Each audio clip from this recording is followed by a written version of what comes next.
మీకు కొన్ని విషయాలు చెప్పాలి. ఈ అక్టోబర్లో 2023 అంటే మేము అధికారంలో వచ్చింది డిసెంబర్ 7, 2023.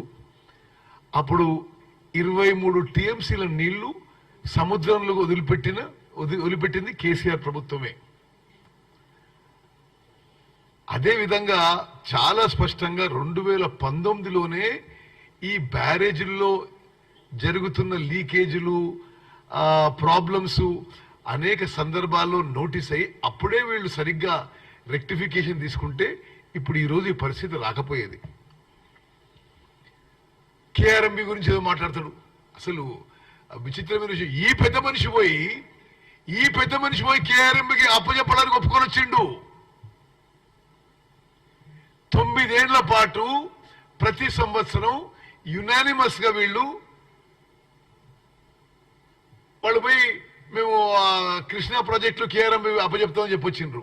మేము అధికారంలో వచ్చినాక పారదర్శకంగా శాసనసభలో చర్చ పెట్టి ఏకగ్రీవ తీర్మానం చేసి కృష్ణా ప్రాజెక్ట్స్ కేఆర్ఎంబికి అప్పజెప్పము అని శాసనసభలో మేము చర్చ పెట్టింది మీరందరూ చూసినారు. ఇప్పుడు ఆయన ఏం మాట్లాడతారండి? ఇక విచిత్రమైన విషయం. ఇంకో విషయం, వారు ముఖ్యమంత్రిగా ఉన్నప్పుడు 2 జూలై 2023 ముఖ్యమంత్రి ఇరిగేషన్ మినిస్టర్గా ఉంటూ ఒక రివ్యూ పెట్టి గోదావరి అండ్ కృష్ణా బేసిన్ లో సరిపోను నీళ్లు లేవు అని చెప్పి ఆ తర్వాత ఏది జూలై 2023 ఎవరు ముఖ్యమంత్రి? కేసీఆర్. ఎవరు ఇరిగేషన్ మినిస్ట్రీ? కేసీఆర్. మీటింగ్ పెట్టి నీళ్లు సరిపోను లేవు, ఆ డేట్ తర్వాత ఇరిగేషన్ కి నీళ్లు తగ్గించేసేయాలి, కేవలం డ్రింకింగ్ వాటర్ కోసమే నీళ్లు కాపాడుకోవాలి అని ఆయన తీసుకున్న నిర్ణయం ఇది. This is officially on record. 2 July 2023. ఇప్పుడు నువ్వు వచ్చి లబోదివో ముత్తుకుంటే ఏమన్నట్టు? అంటే నువ్వు తీసుకున్న నిర్ణయమే అది. అదేవిధంగా తప్పుడు అంకెలు, నిన్న మెట్రాలజికల్ డిపార్ట్మెంట్ అనబోయి ఇంకేదో అన్నాడు. డెఫినెట్లీ మేము అధికారంలో వచ్చింది డిసెంబర్ 7వ తారీఖున. వర్షాకాలం మీ ఉన్న సమయంలో వచ్చిపోయింది. అది వర్షాలు తక్కువ పడ్డాయి, రిజర్వాయర్స్ నీళ్లు తక్కువ ఉన్నాయి. దాన్ని ఏ విధంగా ఈ క్రైసిస్ సిచ్యువేషన్ డీల్ చేస్తున్నాం, రైతులను ఆదుకోవడానికి వేసవి కాలంలో ఎండాకాలంలో మంచినీళ్ళ కోసం కొంత నీళ్లు రిజర్వ్ చేసుకోవడానికి మేము పూర్తి ఒక వరుస రివ్యూలతో దాన్ని సిచ్యువేషన్ ని హ్యాండిల్ చేస్తున్నాం. ముఖ్యమంత్రి గారి స్థాయిలోనే ఇరిగేషన్ అండ్ ఆర్డబ్ల్యూఎస్ రెండూ కలిపి పలు రివ్యూ మీటింగ్లు కూడా జరిగినాయి. అదేవిధంగా మిషన్ భగీరథ అంటాడు. ఇంకో నాది పార్లమెంట్ అనుభవం చెప్పాలి.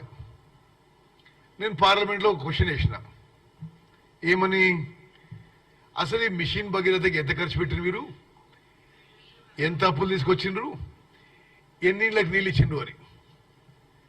పార్లమెంటులో అప్పుడు టిఆర్ఎస్ ప్రభుత్వం ఇచ్చిన జవాబు, మొత్తం సుమారు 45,000 కోట్లు ఖర్చు పెట్టిన అప్పు తీసుకొచ్చి. తెలంగాణ రాష్ట్రంలో 99.9% ఇండ్లకి కొత్తగా మీరు నల్లాలు పెట్టి నీళ్ళు ఇస్తున్నారని చెప్పి జవాబు చెప్పినాడు వీళ్ళు. పచ్చి అబద్ధం. మిషన్ భగీరథ టోటల్ ఫెయిలియర్ అయింది. మిషన్ భగీరథ మీకు కమిషన్ భగీరథ అయింది కాబట్టి ఇప్పుడు మంచినీళ్ళ ప్రాబ్లం ఉంది. దయచేసి మీరు గమనించాలి. మిషన్ భగీరథ నిజంగానే వీళ్ళు సరిగ్గా నిర్వహించి కమిషన్ల కక్కుర్తి లేకుంటే వాళ్ళు చెప్పినట్టు కేంద్ర ప్రభుత్వానికి పార్లమెంట్కి ఇచ్చిన జవాబులో 99.9% అన్ని ఇండ్లకి, తెలంగాణలో అన్ని ఇండ్లకి కొత్త నల్లాలు ఇచ్చి ప్యూరిఫైడ్ డ్రింకింగ్ వాటర్ ఇచ్చుంటే ఈరోజు ప్రాబ్లం రాకపోయేది. అందులో కమిషన్ల కక్కుర్తి, కరప్షన్ సరిగ్గా అది నిర్వహించినందుకే ఈరోజు తెలంగాణలో ప్రాబ్లం వస్తుంది. అదేవిధంగా కొన్ని అంకెలు కూడా మీకు చెప్పాలి. జూరాలలో ఈ రోజు వరకు 2023-24లో వచ్చిన ఇన్ఫ్లోస్ 154 టీఎంసీలు. గత ప్రభుత్వాలు ఎంత వచ్చినాయండి? గత సంవత్సరాల్లో ఈ సంవత్సరం 154 టీఎంసీలు. 2023లో 1229 టీఎంసీలు. ప్లీజ్ ఫిగర్స్ జాగ్రత్తగా నోట్ చేసుకోవాలి. ఈ సంవత్సరం వచ్చిన ఇన్ఫ్లోస్ 154 టీఎంసీ జూరాలలో. 2023 వచ్చిన ఇన్ఫ్లోస్ 1229 టీఎంసీ, ఆల్మోస్ట్ 10 టైమ్స్. 2022లో వచ్చిన ఇన్ఫ్లోస్ 885 టీఎంసీ.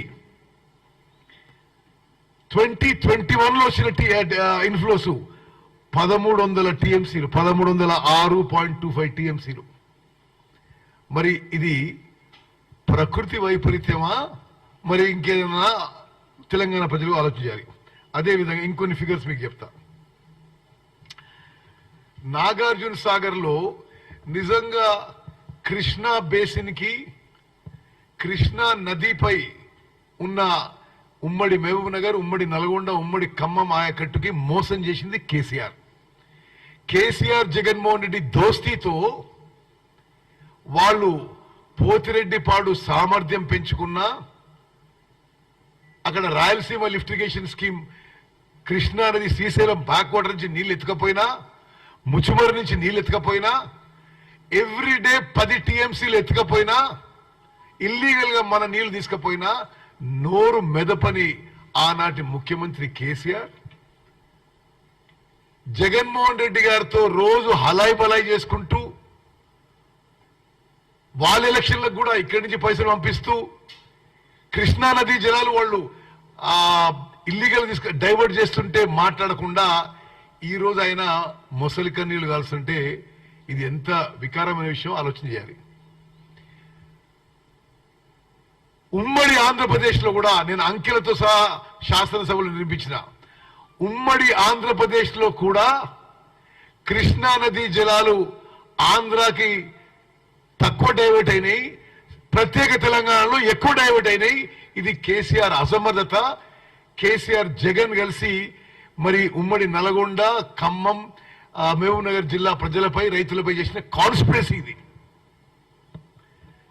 మరి ఇప్పుడు నాగార్జున సాగర్ లో దయచేసి అది మీరు చాలా జాగ్రత్త నోట్ చేసుకోవాలి. ఉమ్మడి ఆంధ్రప్రదేశ్ కంటే ప్రత్యేక తెలంగాణ రాష్ట్రంలో కేసీఆర్ హయాంలో కృష్ణా నదీ జలాలు ఆంధ్రాకి ఇల్లీగల్ గా ఎక్కువ డైవర్ట్ అయినాయి. ఇది ఆన్ రికార్డ్ ఫిగర్స్ తో సహా నేను శాసనసభలో కూడా పెట్టడం జరిగింది. ఇప్పుడు నాగార్జున సాగర్ నుంచి మాట్లాడిన పెద్ద మనిషి. నాగార్జున సాగర్ లో ఇప్పుడు వాటర్ అవైలబిలిటీ అప్రాక్సిమేట్ గా 130 టీఎంసీలు ఉంది. Total capacity 312 TMC. Last year ఇదే రోజుకి నాగార్జున సాగర్ లో ఎంత అవైలబుల్ ఉంది? 160 టీఎంసీలు. దయచేసి గమనించాలి. Now about 135, last year about 167 TMC. మరి అదే విధంగా ఇంకొక విషయం కూడా, నారాయణపూర్ డ్యామ్ కర్ణాటకలో అక్కడి ప్రభుత్వం క్రాప్ హాలిడే డిక్లేర్ చేసినందుకు ఈసారి ఆ రీజనరేటెడ్ వాటర్ కూడా మనకు రాలేదు. దాని ద్వారా కూడా 10 to 11 టీఎంసీ నీళ్లు తగ్గినాయి ఇన్ఫ్లోస్ ఆఫ్ కృష్ణా రివర్. అదేవిధంగా గోదావరి బేసిన్, ఎస్ఆర్ఎస్పి, ఇవన్నీ official figures, sign documents of the concern engineers. Okay, SRSP ఈ ఇయర్ ఏది వచ్చినాయి ఇప్పటి వరకు ఇన్ఫ్లోస్ ఎస్ఆర్ఎస్పికి? యావరేజ్ ఇన్ఫ్లో ఎస్ఆర్ఎస్పి నేను వాళ్ళు ఇచ్చిన డాక్యుమెంటే చదువుతున్నాను. The average inflows received in the water year in 23-24 at SRSP is 205 TMC. Okay, 205 టీఎంసీలు వచ్చినాయి. లాస్ట్ ఇయర్ వచ్చినాయి 590 టీఎంసీలు వచ్చినాయి. ఓకే, 2022 ఎంత వచ్చినాయి? 670 టీఎంసీలు వచ్చినాయి. 2021 ఎంత వచ్చినాయి? 360 టీఎంసీలు వచ్చినాయి. అంటే ఎస్ఆర్ఎస్పిలో కూడా ఇన్ఫ్లోస్ తగ్గిన విషయం తెలంగాణ ప్రజానీకానికి మనం చేస్తున్నాం. అదేవిధంగా present water availability in Sripad Sagar Ellampalli project is about 7 TMC. ఇంకా చాలా విచిత్రమైన విషయాలు మాట్లాడిండు. హైదరాబాద్ కి వాళ్ళట కృష్ణా గోదావరి జలాలు తీసుకొచ్చినట. ఇంత పచ్చి అబద్ధాలు మాట్లాడడం తగదు. కృష్ణా నుంచి గోదావరి నుంచి హైదరాబాద్ కి నదీ జలాల ప్రాజెక్టులు గత కాంగ్రెస్ ప్రభుత్వాలు మంజూరు చేసి పనులు మొదలుపెట్టిన విషయం కూడా నేను మీకు మనవి చేస్తున్నాను. ఇప్పుడు ఎంతున్నాయి నీళ్లు? శ్రీపాద్ సాగర్ ఎల్లంపల్లిలో 7 టీఎంసీలు ఉన్నాయి. గత సంవత్సరం ఇదే రోజు ఎన్నున్నాయి? 12.5 టీఎంసీ ఉన్నాయి. మరి ఈ విధంగా చెప్పుకుంటూ పోతే సరే, కొంత డెఫిసిట్ వల్ల కొంత ప్రాబ్లం అవుతుంది. మరి అది ఈ ప్రభుత్వం, మరి ముఖ్యమంత్రి రేవంత్ రెడ్డి గారు, ఉప ముఖ్యమంత్రి బట్టి విక్రమార్క గారు, మేమందరం కలిసి ఇది ప్రజలకి మరి తక్కువ ఇబ్బంది కలిగే విధంగా ఉన్న పరిస్థితుల్లో ముందుకు పోతున్న విషయం మనం చేస్తూ కొన్ని ఫిగర్స్ మళ్ళా మీకు రీడౌట్ చేస్తా. నాగార్జున సాగర్ లో ఇప్పుడు అప్రాక్సిమేట్ గా 135 టీఎంసీ ఉన్నాయి. పోయిన సంవత్సరం 167 టీఎంసీలు ఉండే. అదేవిధంగా ఎస్ఆర్ఎస్పిలో ఇప్పుడు 13 టీఎంసీలు ఉన్నాయి. పోయిన సంవత్సరం ఈ టైంలో 28 టీఎంసీలు ఉన్నాయి. అదేవిధంగా మిడ్ మానేర్లో ఇప్పుడు 7 టీఎంసీలు ఉన్నాయి. పోయిన సంవత్సరం ఇదే టైంకి 20 టీఎంసీలు ఉన్నాయి. లోవర్ మానేర్లో ఇప్పుడు 5 టీఎంసీలు ఉన్నాయి. పోయిన సంవత్సరం ఇదే రోజుకి 12 టీఎంసీలు ఉన్నాయి. మీకు చాలా స్పష్టంగా మరి ఇరిగేషన్లో కానీ పవర్లో కానీ ఈ ప్రభుత్వం పూర్తిగా రైతులకి ప్రజలకి మేలు చేసే విధంగా మేము ముందుకు పోతున్నాము.